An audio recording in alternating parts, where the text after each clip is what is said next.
So, good afternoon po, sir. So, for this video, i-demonstrate po natin yung session functionality of our website po. So, dito po sa ating login page, meron po tayo dito na input type ng name,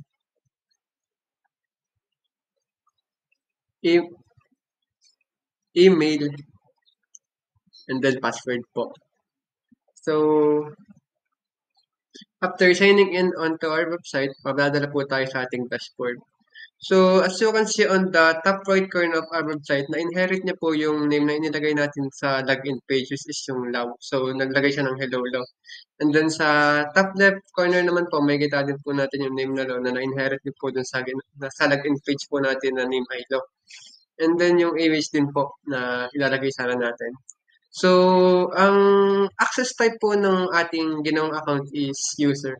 Since hindi niya nagagawa yung access na meron na ang super admin and admin po. So, para po makita kung paano nagana itong mga sinabi ko is i-demonstrate po ito ni Kuya Misa.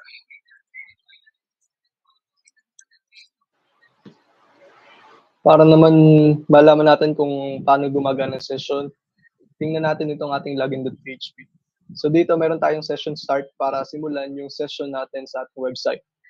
Next is titingnan natin yung if nakaset yung submit, yung pag-click natin ng button na submit, if nakaset siya.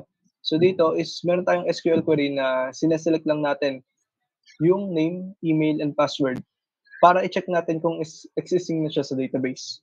Once na existing siya sa database, meaning meron siyang naka-sign in na account sa database.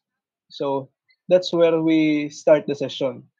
Seset natin yung mga session isa-isa sa mga records na meron si user. Like user ID, username, user email, user type, image, organization, and birthday.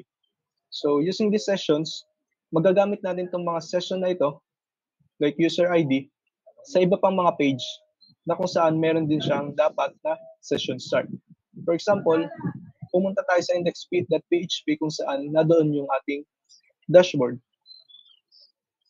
So sa ating dashboard na index.php, sinek natin kung nakaset yung mga session na user type, username, image, user ID, user email, and organization.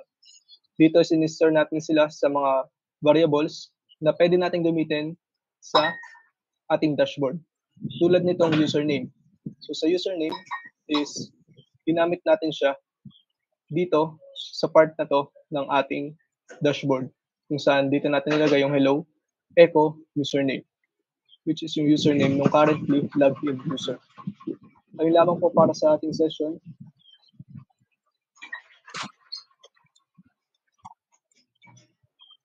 Ano yun?